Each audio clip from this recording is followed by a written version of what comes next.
హెబ్రీయులకు రాసిన పత్రిక 13వ అధ్యాయం.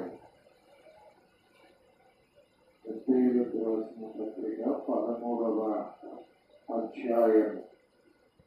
ఒకసారి మీ బైబిల్ తెరిచి ఆ భాగాన్ని దయచేసి చూడాలని మనం చేస్తూ ఉన్నారు.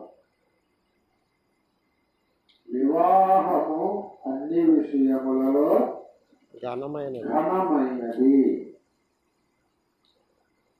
వివాహము అన్ని విషయములలో ఘనమైనది గాను పానుకు నిష్కళంకమైనది గాను ఉండవలెను. జాగ్రత్తగా వినండి. వివాహము అన్ని విషయములలో ఘనమైనది గాను పానుకు నిష్కల్మషమైనది గాను ఉండవలెను. వేశ్యా సంగులను వ్యభిచారులను వేశ్యా సంగులకును వ్యభిచారులకును దేవుడు తీర్పు తీర్చును. ధనాపేక్ష లేని వారై మీకు కలిగిన వాటితో తృప్తి పొందుడి. నిన్ను ఏమాత్రము విడువను, నిన్ను ఏమాత్రము ఎడబాయను అని ఆయనే చెప్పాను కదా. కాబట్టి ప్రభువు నాకు సహాయకుడు, నేను భయపడను. నరమాత్రులు నాకేమీ చేయగలరు. ఓకే, మొదటి వచనం కూడా ఒకసారి చూద్దామా? మొదటి వచనం కూడా హెబ్రీయులకు రాసిన పత్రిక 13వ అధ్యాయము మొదటి వచనం. సహాయం చేయండి, నిలవరముగా ఉండనియండి. ఆతిథ్యము చేయడము మనవకండి. దాని వలన కొందరు ఎరుగకయే దేవదూతలకు ఆతిథ్యము చేశారు. మీరును వారితో కూడా బంధించబడినట్లు బంధకములలో ఉన్న వారిని జ్ఞాపకము చేసుకోనండి. మీరును శరీరముతో ఉన్నారు కనుక కష్టములు అనుభవించుచున్న వారిని జ్ఞాపకము చేసుకోనండి. వివాహము అన్ని విషయములలో ఘనమైనది గాను నిష్కలంకమైనది గాను ఉండవలెను. చాలా చిన్న ప్రార్థనకి ముందు ఈ భక్తుడైనటువంటి ఈ రచయిత ఎవరు రాశారో తెలియదు, పౌలుగా రాశారని అంటారు. సరే, ఎవరు రాసినా కూడా మొట్టమొదట 3 మాటలు చెప్పి 4వ మాట వివాహము అన్న మాట చెప్తా ఉన్నాడు. వివాహము అన్ని విషయములలో ఘనమైనది, ఇది 4వ మాట. అయితే మొదటి మాట ఏంటంటే సహోదర ప్రేమ నిలవరముగా ఉండనియుడి. ఈ మొదటి హెచ్చరిక ఎందుకు ఇచ్చారని అంటే ఈ సహోదర ప్రేమ అనేది అప్ అండ్ డౌన్ అవుతా ఉన్నది. ఇజ్రాయేలీల మధ్య, నేటి సంఘము మధ్య, సహోదరుల మధ్య, సేవకుల మధ్య, దైవ బిడ్డల మధ్య కూడా ఈ సహోదర ప్రేమ అనేది నిలకడగా ఉండటం లేదు. ఉంటుందా? మీరు చెప్పండి. ఒకప్పుడు ఉన్న ప్రేమ ఒకప్పుడు ఉంటుందా నిలకడగా? సహోదర ప్రేమ అది మొదటి హెచ్చరిక. ఈ 4 వచనాల్లో 4 హెచ్చరికలు. ఇవి చాలా శ్రేష్టమైన హెచ్చరికలు. ఇవి కానీ మనం చేయగలిగితే 5వ వచనంలో దేవుడు ఒక గొప్ప వాగ్దానాన్ని ఇచ్చాడు. ఏంటయ్యా వాగ్దానం అంటే, నిన్ను ఏ మాత్రము విడువను, నిన్ను ఎన్నడూ ఎడబాయను అన్న వాగ్దానం. ఈ 5 వచనాలు చాలా అద్భుతమైనవి. ఎంత అద్భుతం అంటే చెప్పలేను అసలు. మొదటి మాట గుర్తుపెట్టుకోండి. నీవు వివాహమైనా వివాహము కాకపోయినా దేవుని నమ్మిన తర్వాత సహోదర ప్రేమ నిలకడగా ఉండాలి. ఈ రోజు ఒక రకంగా, రేపు ఇంకొక రకంగా, ఎల్లుండి ఇంకొక రకంగా, ఇట్లాగా ఒకసారి పెరుగుతూ ఒకసారి దిగుతూ ఒకసారి అసలు పూర్తిగా పోతూ ఇలా ఉండకూడదు. దైవ సేవకుడు కానీ ఒక సహోదరుడు కానీ ఒక విశ్వాసిని కానీ నువ్వు ప్రేమించావు అంటే ఆ ప్రేమ చచ్చిపోయేదాకా అట్లాగా బ్యాలెన్స్ లో కొనసాగాలి. అప్పుడు దేవుడు నీకు తోడుగా ఉంటాడు, నీకు విలువడు. రెండవ మాట ఏమన్నారంటే ఆతిథ్య విషయంలో మేము మీరు నమ్మకముగా ఉండండి అంటాడు.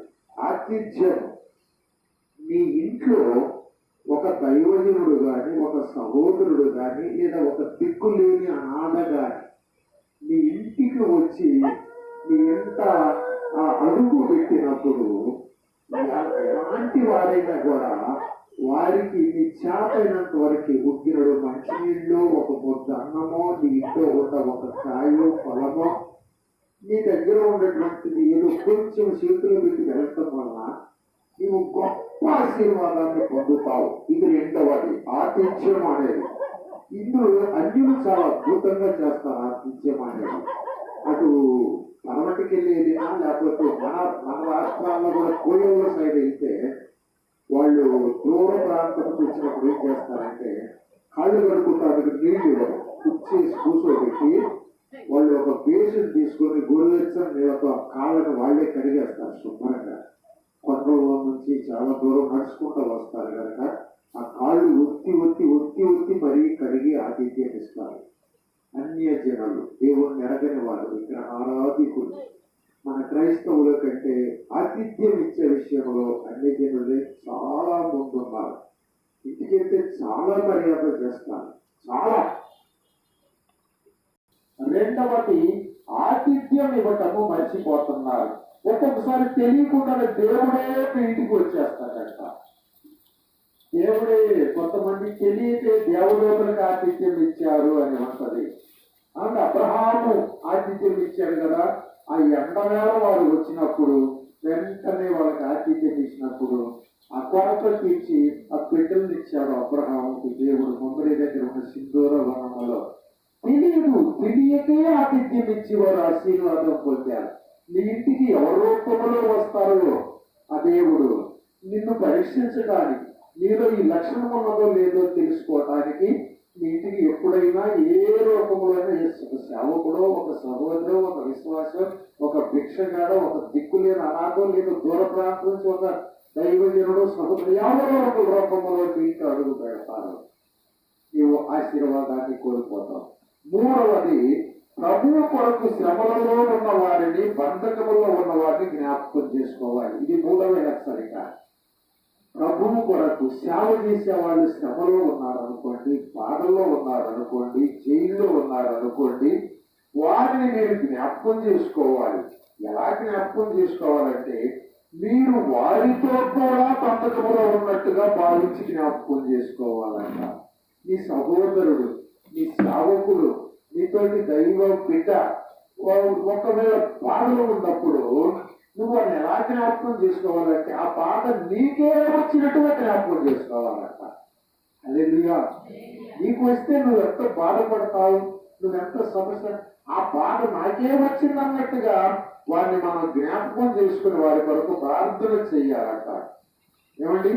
కనుక ఈ మూడవ హెచ్చరిక, ఈ మూడు హెచ్చరికలు అయిన తర్వాత ఎందుకు అనుకోకుండా వివాహం అనే మాట సందర్భము లేకుండానే ఈ యొక్క దైవజనుడు అక్కడ ఇరికిచ్చినట్టుగా అనిపిస్తుంది నాకు.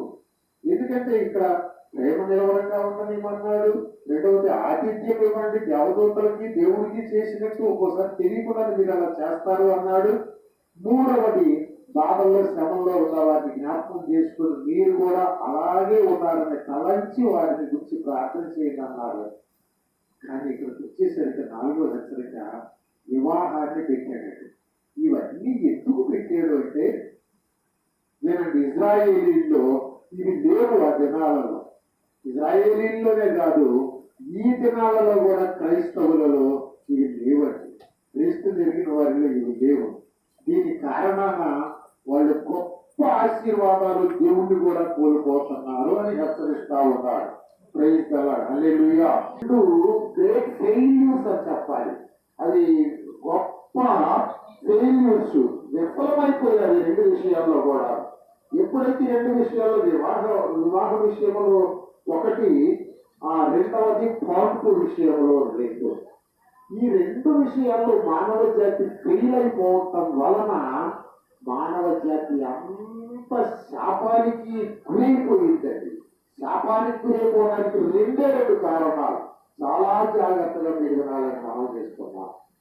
నేను దేవుని ఆత్మతో దేవుణ్ణి అడిగి పొందుకున్నాను ఈ మాటలు. వివాహము విషయంలో మానవ జాతి ఫెయిల్ అయిపోయినది.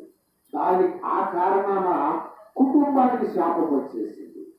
పానుపు విషయంలో మానవ జాతి ఫెయిల్ అయిపోయారు. ఇజ్రాయేలీలు కూడా ఫెయిల్ అయిపోయారు. ఎలా ఫెయిల్ అయిపోయారో నేను మీతో చెప్తాను. జాగ్రత్తగా మనసు పెట్టి మీరు వినండి. ఈ రెండింటి వల్ల మానవ జాతి మొత్తం శాపానికి కాకుండా శ్రమకు కూడా గురైపోయారు. శాపానికి గురైపోయారు, శ్రమలకి గురైపోయారు. రెండు కారణాలు. ఏంటది? ఒకటి వివాహం, రెండు పానుపు విషయంలో. అందుకని అక్కడ మాట అంటాడు, వివాహము అన్ని విషయములు ఘనమైనదిగా ఉండాలి అంటాడు. ఎలా ఉండాలి? అన్ని విషయములు ఘనమైనదిగా ఉండాలి. ఆ పానుపు నిష్కల్మషమైనదిగా ఉండాలి అంటాడండి. అన్ని విషయాల్లో ఘనమైనదిగా ఉండాలి, పానుపు నిష్కల్మషమైనదిగా ఉండాలి.